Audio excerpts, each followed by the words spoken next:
20 years, 1 month, and 12 days before being stabbed on the set of a vampire movie, Terrence, 24, walked into the theater where his Thursday night acting class was held. As he walked in the door, he accidentally bumped into another actor. Actually, a young man who Terrence had been meaning to ask something for the last few weeks. "Hey, I've been wondering something," Terrence said. "Have you been in a beer commercial?" The young man, about Terrence's age and just as good looking, took off his sunglasses and spoke in a tone of voice that seemed to imply that he was, in point of fact, cooler than cool.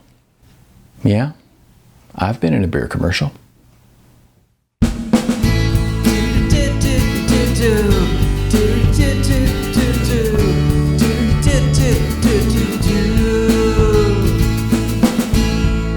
Hi, I'm Neil A. Yeager, and today I'm reading from my novel, Non-Hollywood. I've also got a lot of other creative projects out there in the world. Check out this video's description text for more info on those. This is chapter 23, Gangster Movie, Pretty Criminals. Terrence continued, "It's the one we were on the beach with the girl and the dog. It was Bud Light, right?" The cool guy fixed Terrence with an incredulous look. "Bud Light? Are you kidding me, Bud Light?" "It was Coors Light." "Oh, right, sorry," said Terrence.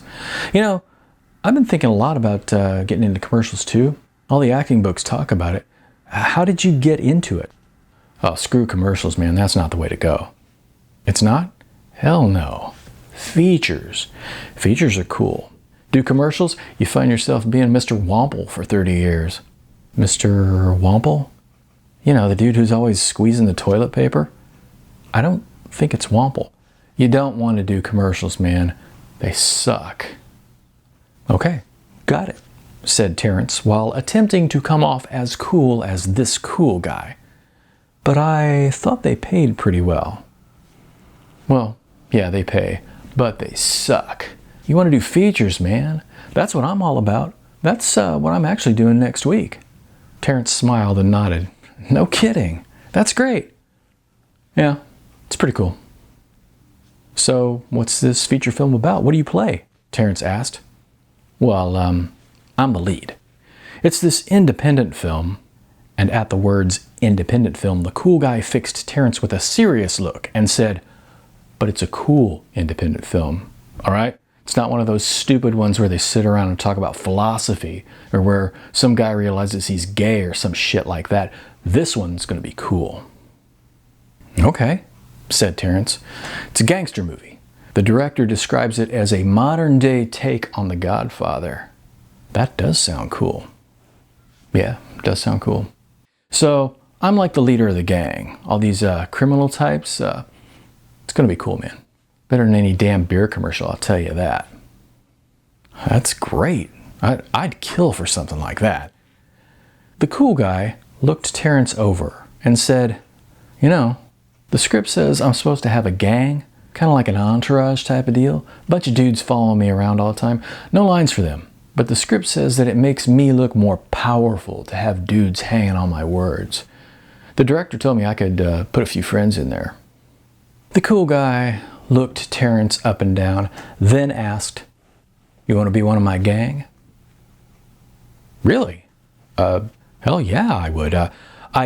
Then convince me," said the cool guy with a smirk. Convince you? Convince you how?" "I don't know. Convince me." Terrence thought for a moment. "Should I do a scene for you? An audition piece?" "No, I've got it," said the cool guy as a smile crossed his face. "Could you bark like a dog?" "Excuse me?" "Can you bark like a dog?" Terrence looked at the cool guy. "I suppose so. Bark like a dog, and I'll let you tag along." It was obvious that he was completely serious. The cool guy said, "Hey, you'll hang around the set a few days. Maybe the director will throw you a few lines. Maybe you'll make some connections. All you gotta do is bark like a dog, man. Is that so hard?" Terrence took a deep breath and he barked like a dog. This was pretty thrilling. Though Terrence didn't have any lines yet, and though he'd had to bark to get a simple extra role in a small film, he was excited to be on an actual set. He was dressed in his costume, a pair of jeans and a tank top, which apparently was what tough criminals wore in their downtime. He walked up to where two crew members were setting up some lights, one man atop a ladder and the other steadying the ladder for him. The men hadn't seen him approach, and just as Terrence was about to offer to help them, the man atop the ladder said to the man holding the ladder, "This is like a deja vu thing." How so? A few months ago I worked on a commercial for Calvin Klein underwear. For 2 friggin' days I was surrounded by these idiotic chiseled pretty boys. That's what this feels like. The man holding the ladder began to laugh and said, "Well, maybe the director has an eye for eye candy."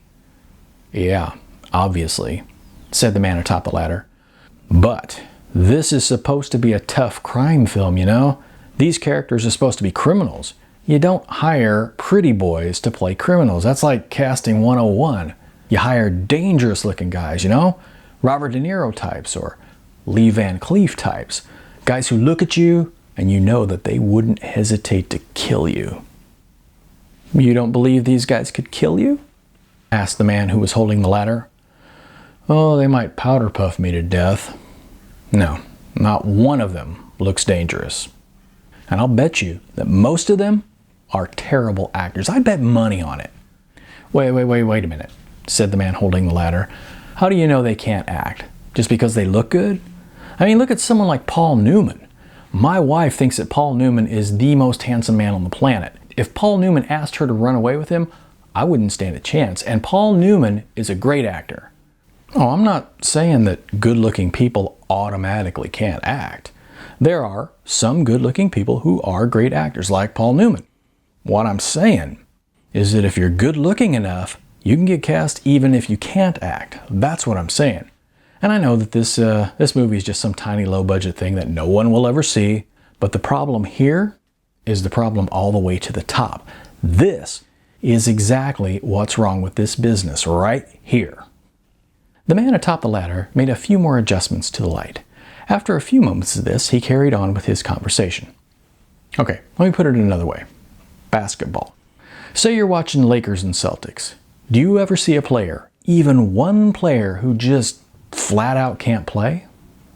No, you don't. It's the big leagues, fierce competition, years of hard work to get on that team. Someone who plays ball at a little league level does not end up on that court. Hell, even the guys on the bench are 100 times better at basketball than you and me. Well, yeah. Then doesn't it seem weird when you're watching a big budget movie or a network TV show and among that cast there's someone who can't act for shit? To me, that seems as wrong as if you saw a pro ball player who played like a 9-year-old. Don't you wonder how that happens? This is an incredibly competitive business, but somehow, someone who is worse at acting than I am has made it through those layers and layers of competition and is there doing lousy line readings in a big budget Hollywood movie. And it happens all the time. How? And at that, the man atop the ladder looked out to the set and the gathering of attractive young men all dressed in jeans and tank tops. He pointed in their direction and said, "There it is, right there. That's how." And it was then that the man atop the ladder looked down and noticed Terrence, a good-looking young man dressed in jeans and a tank top, standing next to the ladder. There was a long pause. Finally, Terrence said, "Hi." The man atop the ladder said, "Hi."